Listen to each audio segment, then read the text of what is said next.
Yo. Hey. Hey, Queen. Hey, Queen. How are you?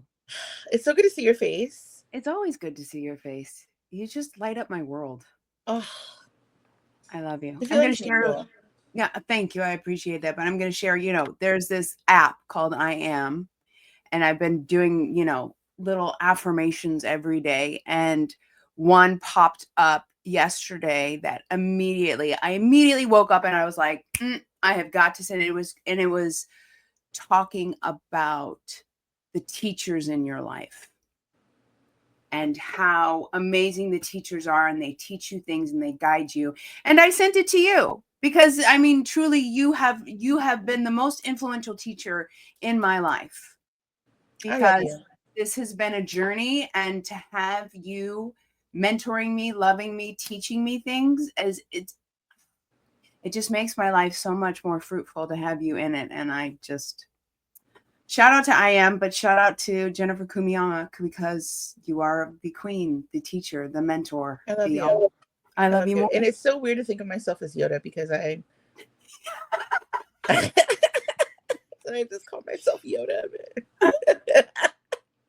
Because I still feel like super immature in like good ways. Like, I don't know. And maybe it's because growing up with a disability, like there's so much crap that happens that if you can't laugh, you're literally going to die inside. Right? So I find myself laughing at situations that are not laughable, but it helps me get through it. And I don't know about you, but I am learning that. Mm-hmm. And I love that about you. And I love your little, nickname of Yoda, because it's so true. Because, Yoda, even because I haven't watched any of the last ones, the latest, but I grew up on the other ones, and it was just like Yoda was all about wisdom, but yet Yoda knew how to have a good time and have fun and literally laugh through, hard situations. So I think it was definitely life lessons, and you actually absolutely have to laugh through them. Absolutely. I appreciate that. Thank you. But we have to do the introduction real quick. Oh, yes. Hi, I'm Benet. And I'm Kumi. And this is the CastABLE Podcast, where we focus on what we can do to abolish ableism in the entertainment industry. Yes. I'd also like to start, it's not new, but it's new here in this space. I think that we should visually describe ourselves for our friends who have low or no vision. My name is Kumi. My pronoun series is she. I'm an Asian Pacific Islander and Black female. I have long dark hair in a ponytail right now. I'm rocking hoops because you got to wear hoops to let people know what's up. Number one. Number two, I have black rimmed glasses. I'm wearing a white sleeveless shirt that says LA because she's a Dodgers fan, and I'm sitting in my motorized wheelchair. I love it. And you're going to have to help me navigate through this, because I'm all about it, but I am also learning as I go, which again, mentor, teacher. My name is Benet. My pronouns are she, her. I am also wearing black rimmed glasses. I have black curly hair that is in an updo. I am wearing a black kind of linen shirt with hoop earrings. I am a mixture of black and white, ethnic, ambiguous all the way. And I am sitting on a stool. I love it. Easy peasy, lemon squeezy, right?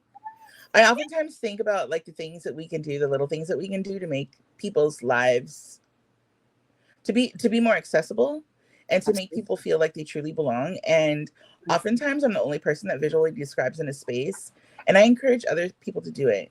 Like, like who knows? Like, I can't tell if somebody has low or no vision unless, I see the white cane. But even then, like, there's some people that have low or no vision that don't use white canes. I couldn't agree more. And I'm going to segue into this because this like literally hits it. But I'm reading this book. Tiffany Yu, the Anti-Ableist Manifesto. Oh my God, it's blowing my mind. And I'm only on the introduction. But she does say something in the introduction, and I would like to read it real quick. But it says in the introduction, As Emily Landau says so eloquently, if we want the world to be accessible to the disability community, then let's make the ideas and the experiences surrounding disability more accessible to the world. Say it louder for the people in the back. Say it louder for the people in elected office. Say it louder for the people who run businesses. That's all the dancing that you'll get from me. I love Tiffany Yu, and I'm an Audible fan. I'm an Audible girl, so I blew through that Audible book. I highly recommend the Anti-Ableist Manifesto to anybody, disability or not. Anybody, disability or not. You can find it on Amazon. You can find it on Audible. I'm sure you can find it in many other spaces, but get your hands on it. It's a good read. It's a must-need read. Highly recommended. Thanks for bringing that up. Sure. But it's true. I think we need to make things more accessible and more normalized. Yes. And I feel like also too, as a person with a disability, I think we think about our access needs constantly. Mm-hmm. Oftentimes we forget about the access needs of the people in our very own community. Correct. Yeah. Correct. So I think that, being a true activist and a leader in the disability community requires us even to continue to learn. It's a constant learning, right? Constant learning. So yeah, read that book. It's a good read. Yes. One more time. Read. The Anti-Ableist Manifesto by Tiffany Yu. So good. Yes. Yes. Are we ready to hop into it? I don't know. I kind of have to breathe and like fan myself. Today's a big day, yo. Today's a huge day, and I'm kind of geeking out at our guest. Yeah. Like I'm geeking out. She's I have no words. But she Yeah. So today in the building we have the one and only Kaylee Bays, aka Slaley. My gal, I first met Kaylee by way of a TikTok video that she made when she announced that she was cast in Disney's Rogers the Musical, Disney California Adventure theme park. Kaylee is a dynamic wheelchair user. So she dances in and out of her chair. But Kaylee made this video that literally brought me to tears and almost to my knees.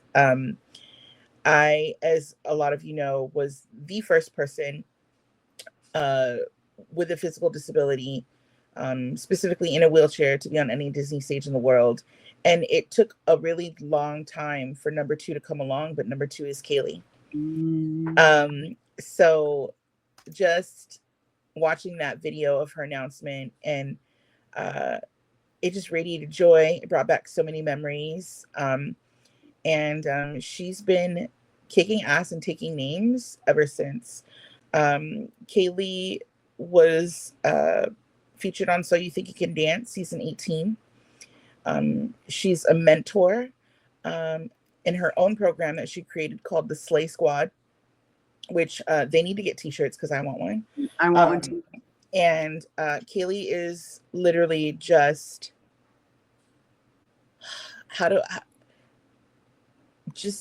she just gives so much of herself by being unapologetically by being herself unapologetically. And I'm super thrilled to welcome to the stage the one and only Kaylee Bays, aka Slaley Bays. Girlfriend. Queen. My gosh. Welcome to the CastABLE Podcast. We have been awaiting for your arrival. I feel like the aliens in Toy Story. Our leader. It's the third time I've talked about the Toy Story little green men in the last 24 hours. Oh my goodness. I'm like, how do I live up to that introduction? Wow. What are you talking about? First of all, I love that you have hoops too. I know. We matched. Oh, Good. before we continue on, just for introduction, hi, I'm Kaylee. I use she, her pronouns today. As Kumi mentioned, I am wearing silver hoops to match my girls. Unintentionally matched. We all Yes. got the same vibe. Mhm. My hair is up in a high ponytail. I have semi-long black hair. I am a mixed indigenous woman, so I have olive skin, and my shirt says America was built by immigrants. Immigrants, we get Boom. the job The done. job done. Damn straight. I love that. I love a good statement shirt. I love that there's that- so many synchronicities here in this moment because we're all three Disney queens. We all have experience. We are all immigrant of immigrant descent. We all are beautiful, fabulous in our own way. And I mean, come on. Like, hello. We're all coming together in this very manifesting, woman-festing, powerful moment. Thank you, woman festing. Well, there's some powerful voices in this room right now. Absolutely. Can you imagine what we could do? They're How not about ready. this? They're not ready. Can you imagine what we're going to do? What we are doing. What we are doing. Because, as you said, Kumi, you passed the torch on to me, and as I'll continue to First of pass all, the you torch took on. the torch, baby. You took that torch. And I was dying for the day that somebody would take that torch. Every time Aladdin would audition, I would ask, did anybody with a disability show up? And it happened once or twice. But in a 13-year period, I was hoping that it would happen a lot more times. And I understand why it didn't. That's why when I saw your video on TikTok and then my phone started blowing up, they're like, Kumi, check out this. Your video hit my phone so many times. And you know, it's what I work for. You know, I made that video intentionally hoping it was going to reach you because I didn't even know your name. Girl, it found me. I didn't even know your name, but you're in my family childhood tapes. And I knew who you were a decade before I was ever in a wheelchair. Dang. So I love no, you. my family literally, we had annual passes the year of the 50th anniversary. And then for a couple years after, and we would see the Aladdin show multiple times, sometimes a day, because my family loved it. And every time you went, it was slightly different.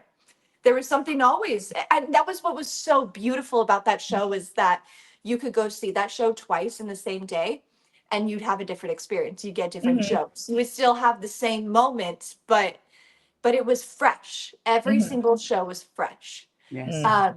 And so we went every single moment that we got. And nobody ever expected to see a wheelchair user on stage. And when it did, it blew my mind to the point where it was ingrained into my soul that, like, you were just a part of it. Like, we would go see Aladdin and I would hope that I would see the girl in a power chair on stage. And now you can't get rid of me. Yeah. And she was already, you know what I mean, magnificent to just see. And now you know her and you're like, Jesus, this woman is everything. So sweet.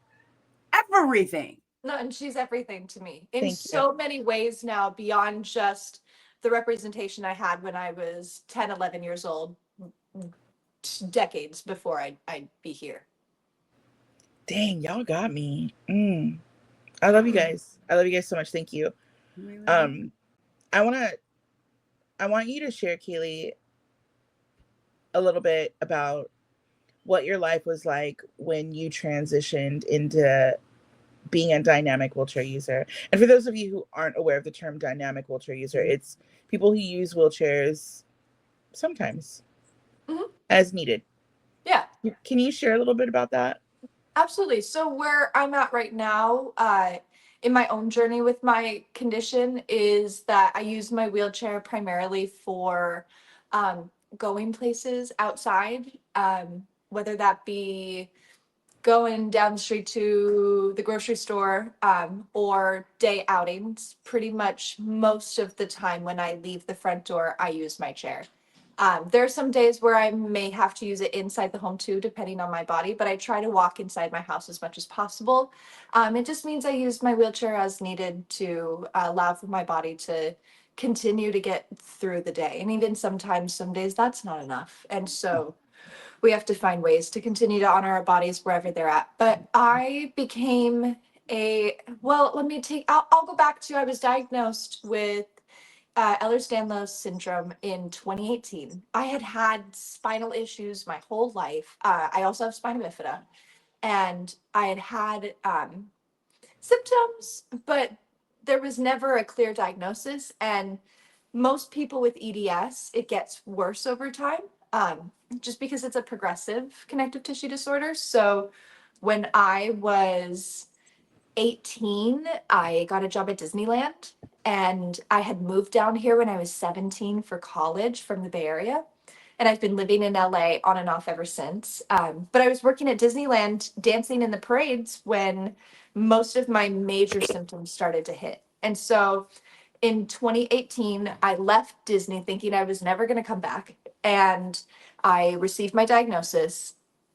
And then it was from there, 2018 to 2020. I was still holding on to what I had. I was teaching dance full time because I was like, well, I want to teach and dance for as long as I can. And when I can't, then I'll just sit on the floor and teach. And that's what I did. And I taught dance in a studio up in Sacramento, where I like hid out and would teach dance until I was sitting in a stool, and then eventually just sitting on the floor. And then COVID and pandemic and lockdown happened. And so that period of time was actually when I dove into community. In 2021, I dove into community. And at this point, I mean, nobody was really leaving their houses, but if I needed to mask up and go down the street to grocery store, I was having a hard time even making it through trips at a Walmart. And so my doctor had recommended that I use a walker. And so I used a walker for a bit, but I found myself just sitting in the walker the whole time, and the getting up and down was hurting me. And so in 2021, I had gained community online. I had just started posting videos of me dancing, sitting on the floor. That was when I started adapting dance classes online.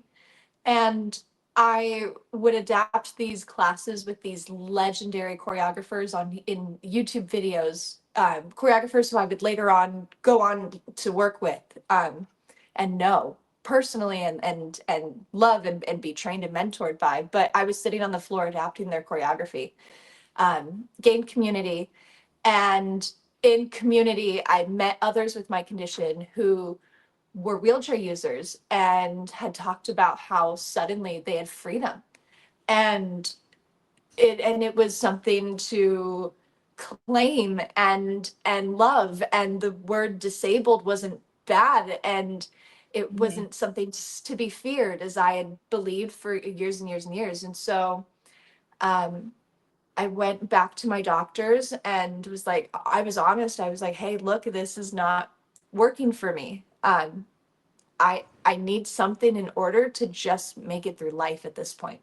And I advocated for myself, for a wheelchair, and eventually my needs were met.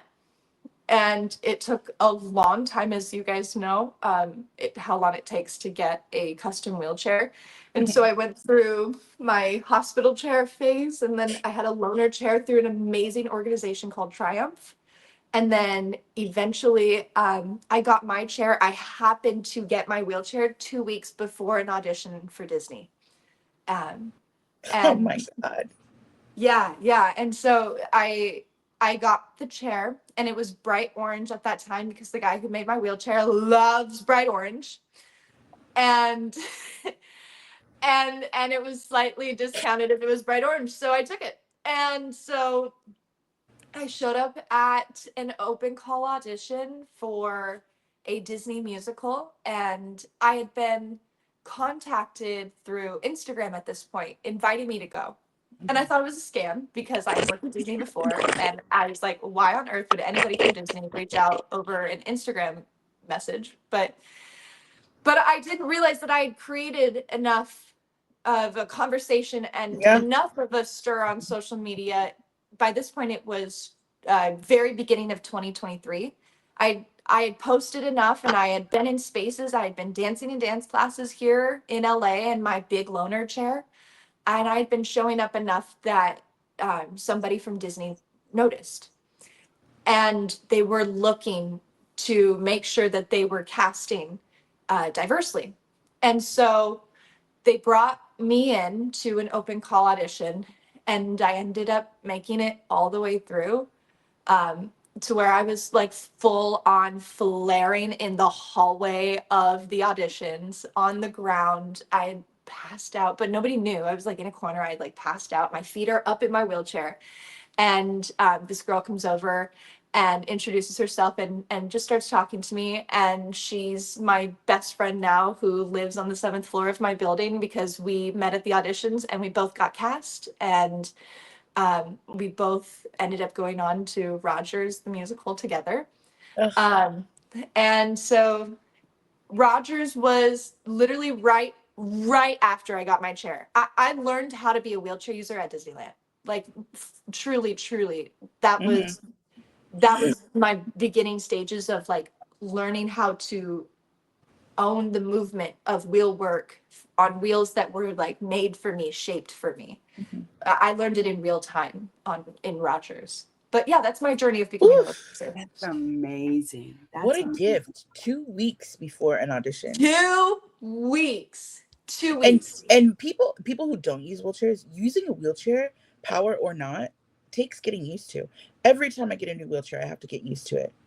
That's what I want to elaborate a little bit about it, because you were saying a wheelchair that was designed for you and wheels that were navigated and made for you. What does that mean? Like for us that are a part of the community or not even a part of the community, explain that a little bit. Give a little more detail. Totally. So wheelchairs, it's so hard to compare wheelchair to wheelchair because they're all so vastly different based on who they're made by, based on the type of material that they're used, that people use to make it, type of metals and things can make things heavier, not. But typically, if you get a custom wheelchair, that means that you were measured and some places will have 3D scanners, but your measurements are taken, and whatever company you're working with, whether that's through a physical therapist or a rehabilitation or whatever other doctor, they take those measurements and they build a chair specifically designed to hold you in the ways that you and your team have expressed that they need. So like for me, I need, my puppy's in the background. For me, I need a chair that sits in a specific way that it holds my hips and my lower back in place. Because that's where I have the most instability, is around my spina bifida. So my backrest is a bit smaller and rounded right at the point where my spina bifida is. And my side guards sit perfectly in a way that everything just clicks right here. Which was great for me 2 years ago, but my booty doesn't fit it anymore. Booty. Booty. Yeah, my booty don't fit it anymore. And so Booty. Nothing wrong with a the hard booty, thing baby. too is you get a custom chair and your body evolves over time, because naturally that happens, especially as someone with a disability, where like I am a very athletic and active person because I dance full time. But I'm also, when I'm dancing, primarily using certain muscles and not other muscles. So naturally, I'm gonna not be as strong or as lean or as toned in certain places. And then when that happens, then you have to look into options and solutions to fit your custom chair better, or you have to get a whole new chair. Imagine as a kid, you're only allowed to get a custom chair every 5 years.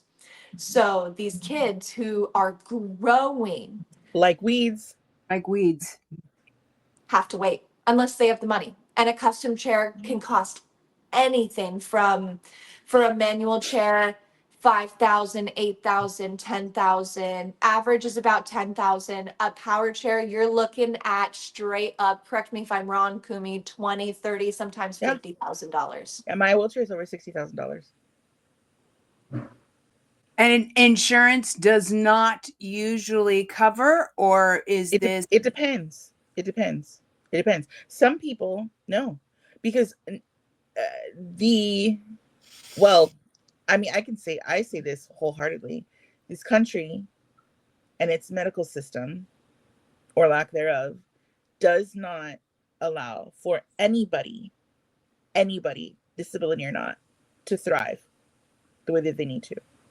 Meaning they don't provide us what we need, including medical care itself. Right. So, no. Some people are paying out of pocket. Oh, that's disgusting. And you were also... You don't have to raise your hand, fool. No, I'm saying that's me. I had to. You'd pay out of pocket? I had to. I was for the custom one? I ended up, because I had just started dancing on social media, I had at that point gotten enough support from community. I crowdfunded and raised the money for most of it. And then paid it off in payments while I was in Rogers. And so you think I was still trying to pay off my wheelchair. But that's also because I went through a mom and pop shop, and I didn't go through a major retailer. I went through someone who was local, and he's incredible. He runs Finch Adaptive, and so he was willing to work with me because can you say that again? Company and their name? Finch Adaptive, and Tom Finch is the owner, and he's based out in Southern California. And he was a welder on planes and became disabled, and now builds wheelchairs. And he likes that is so wheelchairs. Cool. I know, right? I know. That is so cool. Wheelchairs for people with complex disabilities. That's where his heart is. The chairs that other companies either refuse to make or won't modify in the ways that they need specifically. Tom Finch. All about community. Finch Adaptive. Yeah. Got it. Thank you.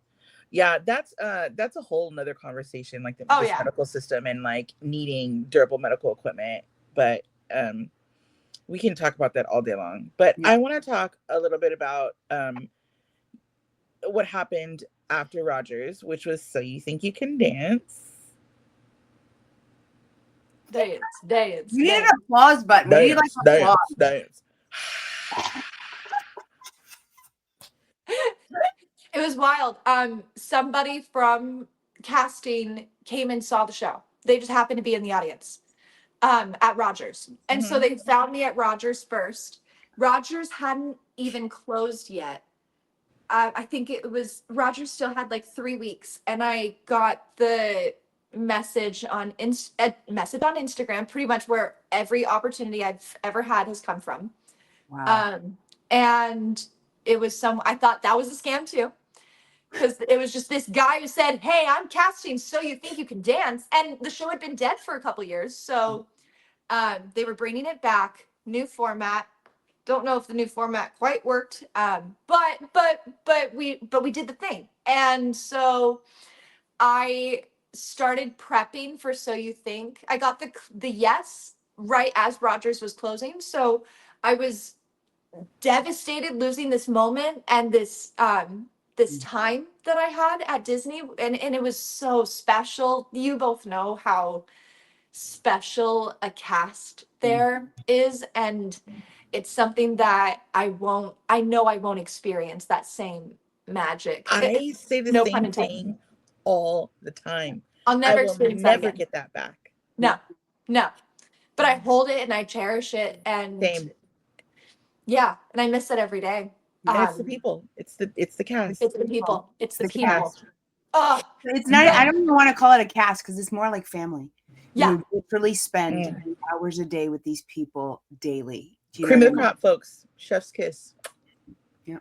but yeah, I was grieving this show while also now going into like full training mode for So You Think, knowing that I was coming in as the first to represent my community in a major way. And from the very beginning, I advocated for me being represented as a dynamic wheelchair user.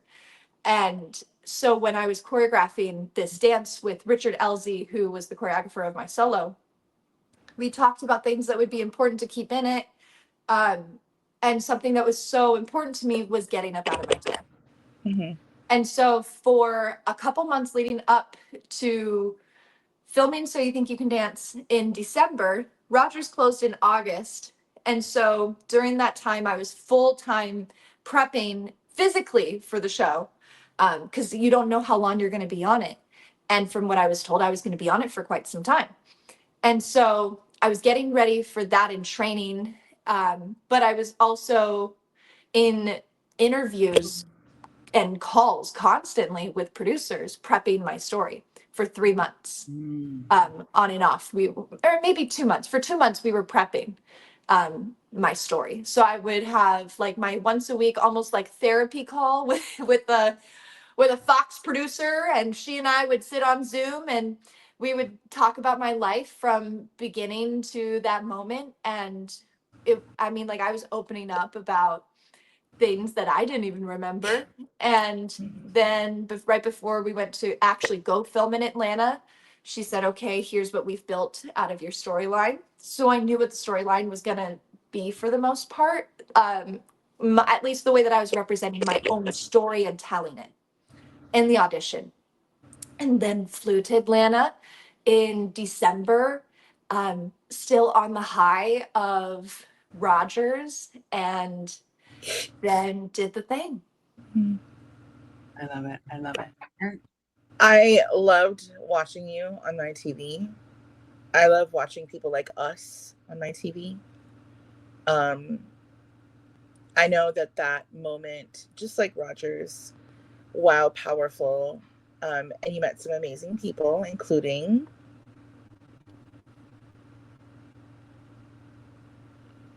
my love. And who is your love?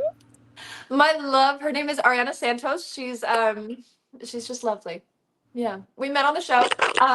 She and I were both. There were 3 days of auditions, and so there were 100 dancers. They flew out to Atlanta, and they split us up into the 3 days.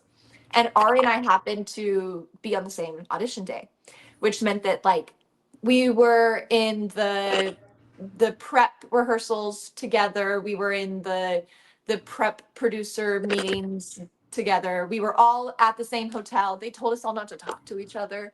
But we definitely went to Olive Garden. Did not. And some girl turned 21 while we were there. We said Olive Garden. It says unlimited breadsticks on it. It says unlimited breadsticks. Absolutely. Honey, when breadsticks lead to love. Yep. And we were so focused on the show. We've talked about this so much in depth. We were both so focused on the show that like I wasn't necessarily in tune with my own feelings and emotions at that point, because I'm constantly talking about in interviews and prep interviews my story, and they really like want you to emphasize the heaviness of it, and I'm redirecting it to like the positivity, but it's still like going through the hoops of your story, and Ariana was doing the same thing on the show. She was representing plus size Latina dancers, and love it. she was also sharing her sister's story. Her sister was battling cancer at that time, and the show came out and filmed the day after one of her last chemo sessions, and it went to Ari's house, and filmed in her house, and filmed her family and her sister and all of that. So Ari's story was very heavy at that time too. And so I found myself like, I had my own shuttle to set, obviously, because of wheels. And I found myself like, you want to go in my shuttle? Hey girl, you need a ride? Yeah. One ride.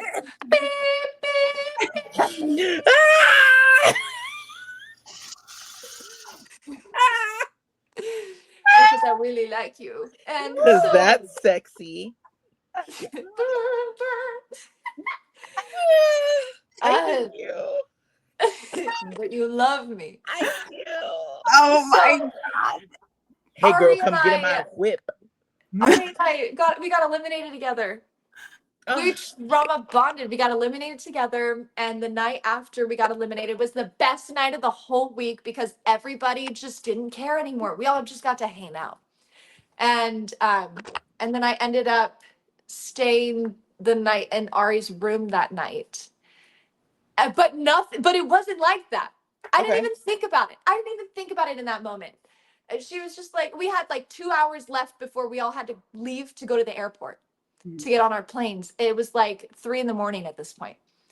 And she was like, do you want to just come back to my room? And I was like, yeah, girly, sure, of course, bestie, like whatever. And so we go back up there and like, we didn't even cuddle, nothing, but woke up and Ari almost missed her flight. I almost missed my flight. So we are booking it out of there. We were going to get in the same shuttle together to the airport. And we ended up getting separated and we were like, I'll see you at the airport. And then we never saw each other at the airport. And so I didn't think I was going to see this girl again. But there was something about her that sparked something in me. And I didn't know what it was at that time. I couldn't clock it. But I had absolutely like started to fall for her that week. In watching the ways that like she navigated the show too and going through that together. Yeah. And then You I made her two come out literally just balance. power couple. Mm-hmm. Power couple. She's a powerful girl. She's a powerful woman. I mean, that even just she was just creative directing last night and watching her in her element and stage manager zone, like, and also the way that she has such a heart for the community too. Mm-hmm. As somebody who hasn't I mean, like she grew up with her mom who is disabled. But the ways that she has dove into creating choreography for community members and expanding it and doing it beside me, like she's my rock star. Yeah. I love Getting that. getting to watch both of you like and your love like grow online because I saw something before something was even announced and I was like, yo. Really? Yeah, it was so obvious that these fools was gay. And I was like, yes, yes. Love a little lesbian moment. Yes. I thought we kept it under wraps better than that. But it's so hard to keep love under wraps. Why should we keep love under wraps? Do you know what I'm saying? It's such a Right.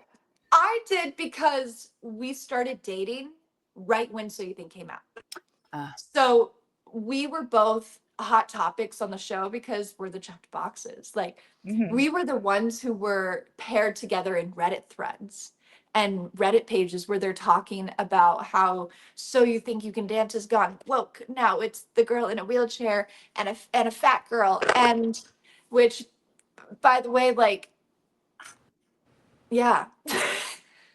Which, by the way, yeah.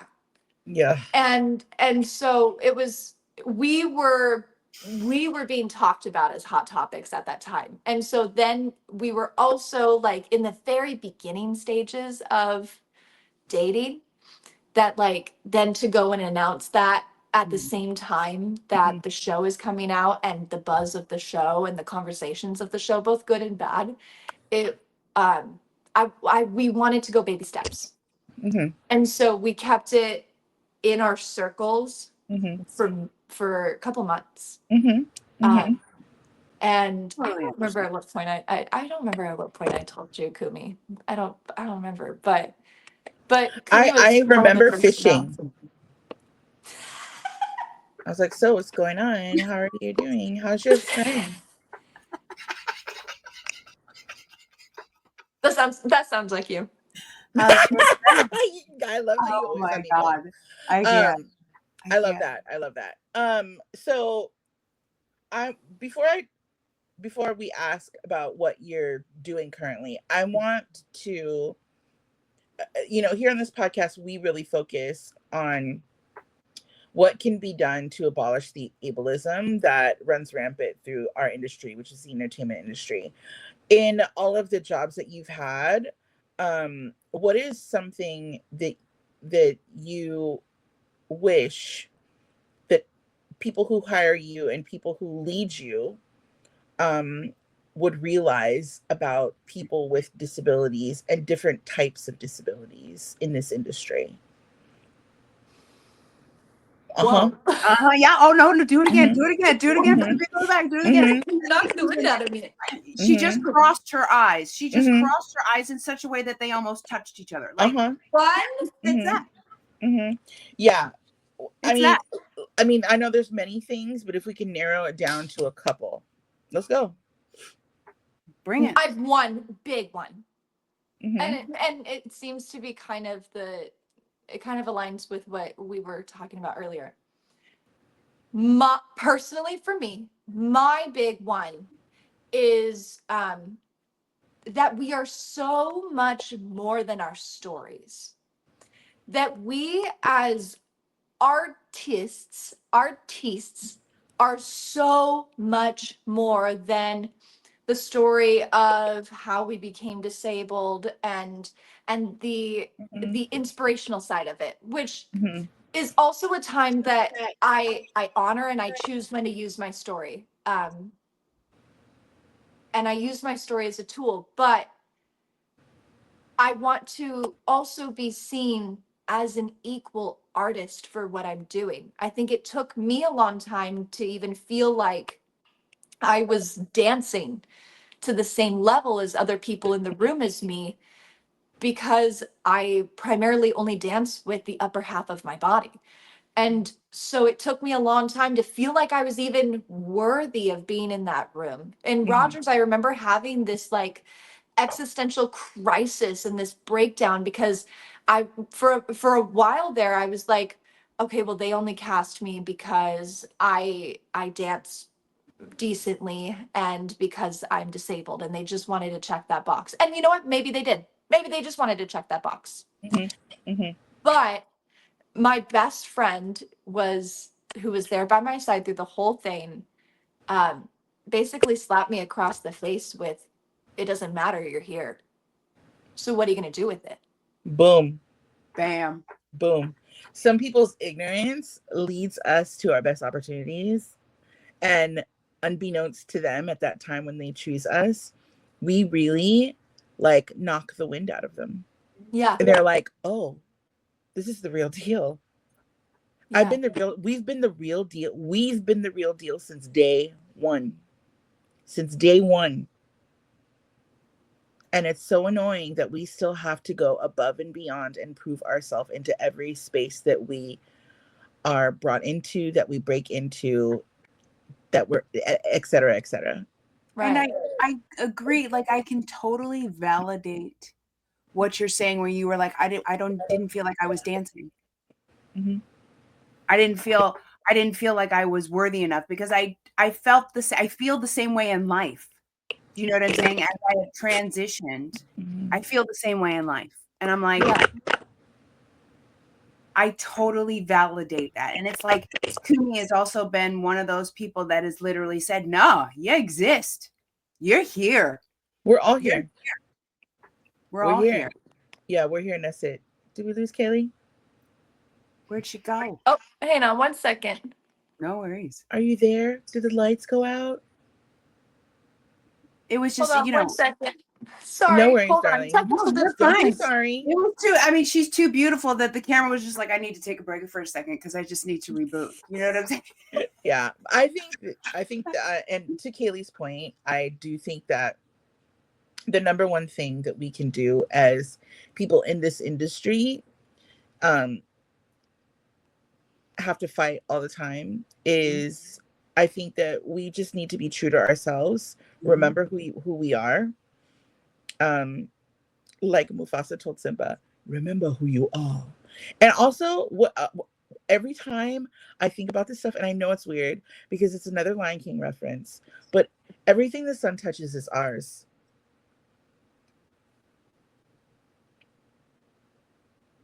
See, Everything. elaborate. Yeah. Because, yeah, This elaborate on that. world is ours for the taking, for the living, for the enjoying, for the doing, for all of it, for the loving, for, if I said that, I don't know, but the world is ours too. So how do you claim that mindset when you're in the beginning stages? Yes, thank you. I think in the beginning stages, it's definitely something. It's an affirmation. It starts out as an affirmation that you have to keep. This is that I am. This is me. This is how I am. I love how I am. I appreciate my body and everything that it gives me and everything that it doesn't give me. And I am going to claim my place in this world, regardless of who tells me I cannot or will not. I know that I can and I will. See, this is yes. And it has to be that way. And yes, in the beginning, it'll probably sound like you're psyching yourself up and like you don't believe it. But at some point, having this mindset leads you to doing those very things. And then you become unstoppable in a good way, for good. You become unstoppable for good. And you do things. And you when I think, and I'm not saying my life is all unicorn farts and rainbows, but like, just when I think that I can't do it anymore and I don't want to do it anymore, there's this manifestation of my work that comes up behind me and it says, hey, you ain't done. And the world is not done with you. Keep going. Keep going. I don't know what else to do. You have me all teary-eyed. I don't know what else to do. You know what I mean? And I know that knowing both of you the way that I do, that's very much who you are. Both of you. Very much who you are. Yes, this shit is hard. Yes, this life is hard. Yes, people don't get it and they'll continue to not get it. And it's almost laughable because there is a part of people with disabilities that is so understanding and so loving and so accepting that makes us better friends, better lovers, better daughters, sisters, partners, teachers than anyone else could ever be. Mm-hmm. And we just understand life at this level that is not going to be understood unless you experience similar life experiences or you love somebody who experiences that. And there's an appreciation also. Yeah. There's an appreciation for small things that I never appreciated as a fully able-bodied person. And it literally taught me lessons of appreciate the small stuff. And I would hear it through movies. I would hear through appreciate the small stuff. If my foot moved one day, I was like, yes. If I was able to walk from here to the bathroom without tripping, yes. You know what I mean? Appreciating the small things. Yeah.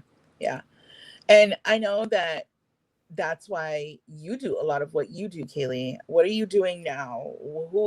I always tell people, like, when you find yourself becoming a leader in the community, you always have to remember to extend your hand backwards. And you literally have turned around and extended both arms backwards. So what are you doing right now? I'm doing the same thing that you did, making sure I'm not the last. Oh my God. Why are you trying to make a girl who can't reach her eyeballs cry?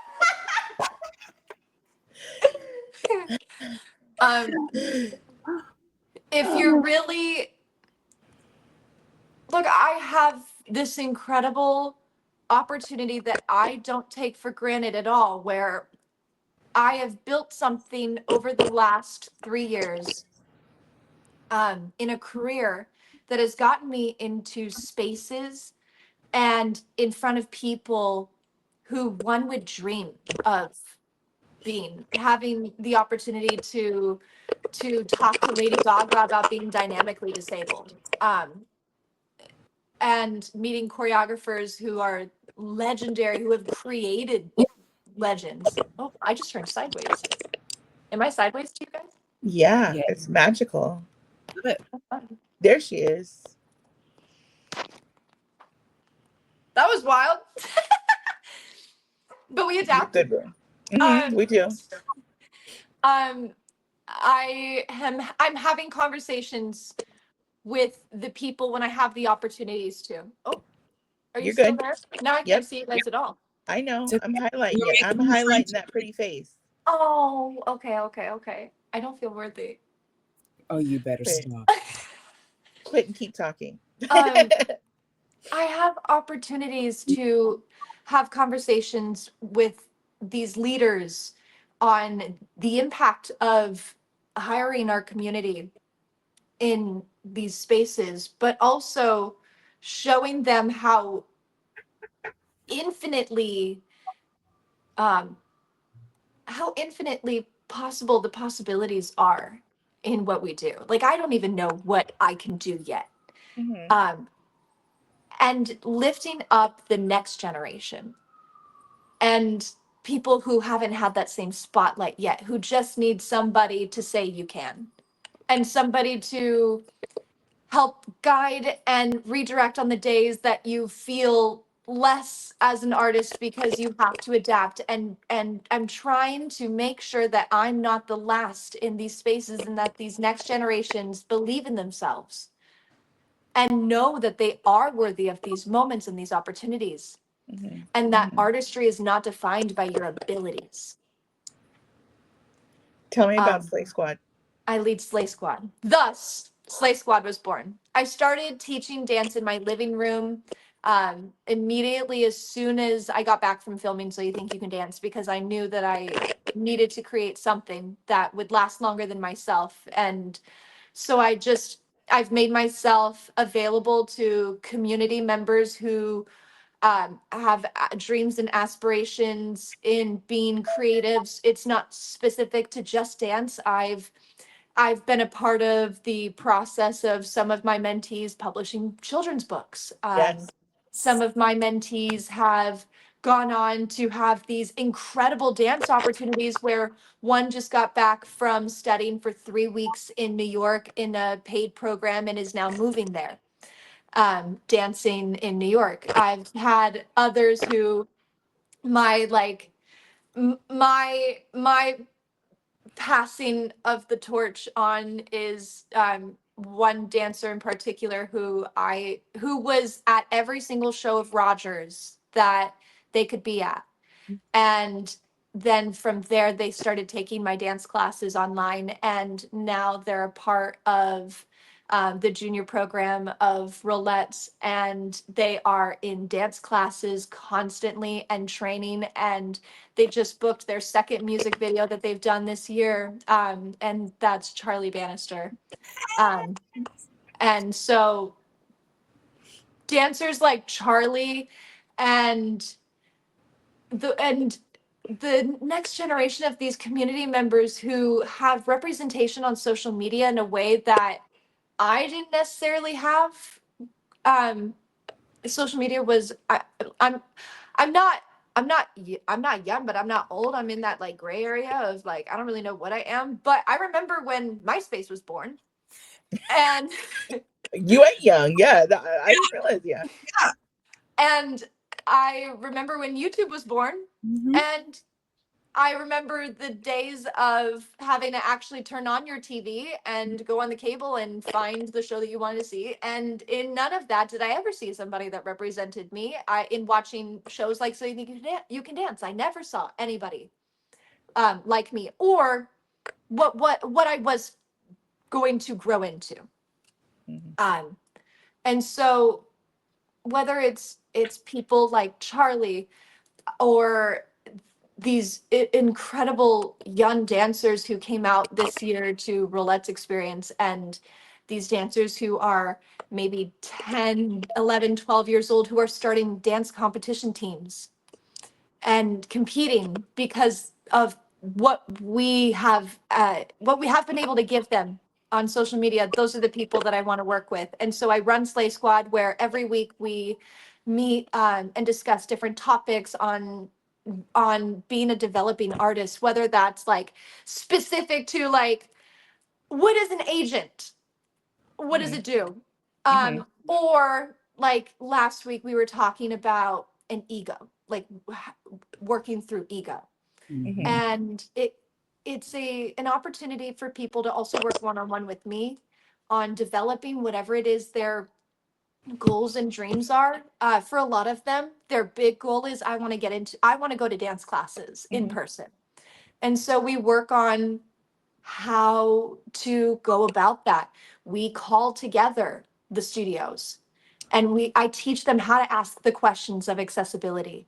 But I also talk to these studios directly because I have established enough of a name that I can call a studio, I can send an email, I can send an Instagram DM and set some expectations and offer some support and guidance on accessibility. But that's my heart and my soul, is making sure that these dancers, these artists have a place to go and they have community too. I don't think I could ever efficiently tell you how much I love you. I love you.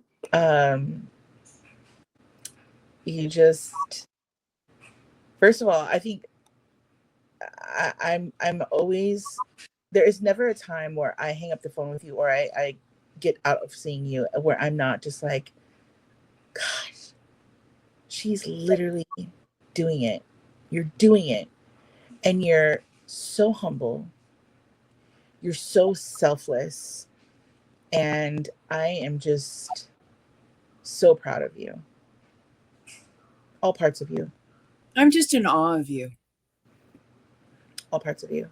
But And there are still days where I struggle with feeling like every day. Yeah. I'm enough. Of course. Yeah. Yeah. And I think that's important for people, like, especially people in like in our positions where we're very much in the public eye, where a lot of things are like, yeah, yes, get it, slay, whatever. There are some weeks where I'm just like I just got done having 2 pop blood vessels in my eye because I'm so stressed out. And I'm so like, sometimes I just get sad. Mm-hmm. Like sometimes being forced on a constant basis to exist in a world that is not created for us and continues to not be created for us is exhausting. But at the same time, I will be damned if I let it bring me down. Mm-hmm. And that's what I see in all of us here on this call, and a lot of people that that we talk to here on CastABLE Podcast. But I want you to know that you are so, for a lack of better words, just dope, bro. You're dope. And I want everybody to know about you. Where can people find you? At Kaylee Bays. On TikTok, on Instagram. My virtual studio is Studio Slay Dance, at Studio Slay Dance. Love it. What is one thing that you just want to leave people like us who are trying to get into specifically the dance world or the theater world, performing world?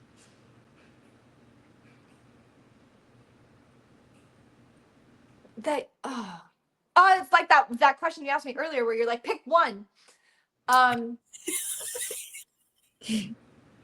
gonna pick 2 things. I'm gonna say, as an artist, whether you're disabled or able-bodied, as an artist, who you are will be cultivated by the people around you. So if you are someone with a disability who is wanting to get into spaces to create, it's about surrounding yourself with community first. And that is at the tip of your finger. Community is everything to me. Community is how I have been able to advocate for my medical needs. Community is what got me into a dance class. Community is what got me loving myself again. I would say surround yourself with the people that you want to emulate, whether you are disabled or able-bodied. That'd be number 1. And number 2 is to never stop exploring. never stop creating. There was this line I said on So You Think You Can Dance, and I had a complicated relationship with the line because the line, I mentioned saying this to a producer in a call before the show, and they really pushed for me to say this, and it felt rehearsed when I said it on the show, but I also, I genuinely meant it, and I said it, I'll be dancing until I'm dancing with my eyes. And I challenge you to continue to create, no matter what capacity creating looks like. Your passion and your soul is worth other people experiencing. And there are a lot of days where the only thing that keeps me connected to like Kaylee and who I am at the core of me is creating. Yeah. So surround yourself with community. Never stop creating. There we go. Never. We have these guests that take us to church, and I think we've had 3 so far that take us to church. Yeah. It's a Sunday morning. Listen. You were the third. You have taken us to church. You have taken us to church, and I want to say that what you said about community. I mean, if I had people who, because we will all be disabled at some point. If we are lucky to live long enough, we will be disabled in some way, shape, or form capacity at some point. And I will tell you that the community, you try to do this alone, you will not make it. But if you find the community that lifts you up, I'm telling you, it catapults you. You just literally zapped me with so much, because it's so true. It's so true, that community. It literally is that community. I mean, you took me to church. You took me to church, girl. You took me to church. I'm going to shut up because I just be like, you know how many times you've taken me to church on a Tuesday afternoon? I've been sitting in the dog park, and suddenly I'm like throwing the ball for my dog, and I'm like, oh my God. I'm going to change my name to Reverend. Yes, Reverend Yoda. Do it. Kaylee, thank you so much for being on the CastABLE podcast. We love you. If you're watching this and you don't already follow Kaylee Bays, please follow at Kaylee Bays on TikTok, on Instagram, at Slay Squad. Follow her. We love you. I'm Kumi. And I'm Renee. And this is the CastABLE podcast. We'll see you next time. Love you, Kaylee. Queen.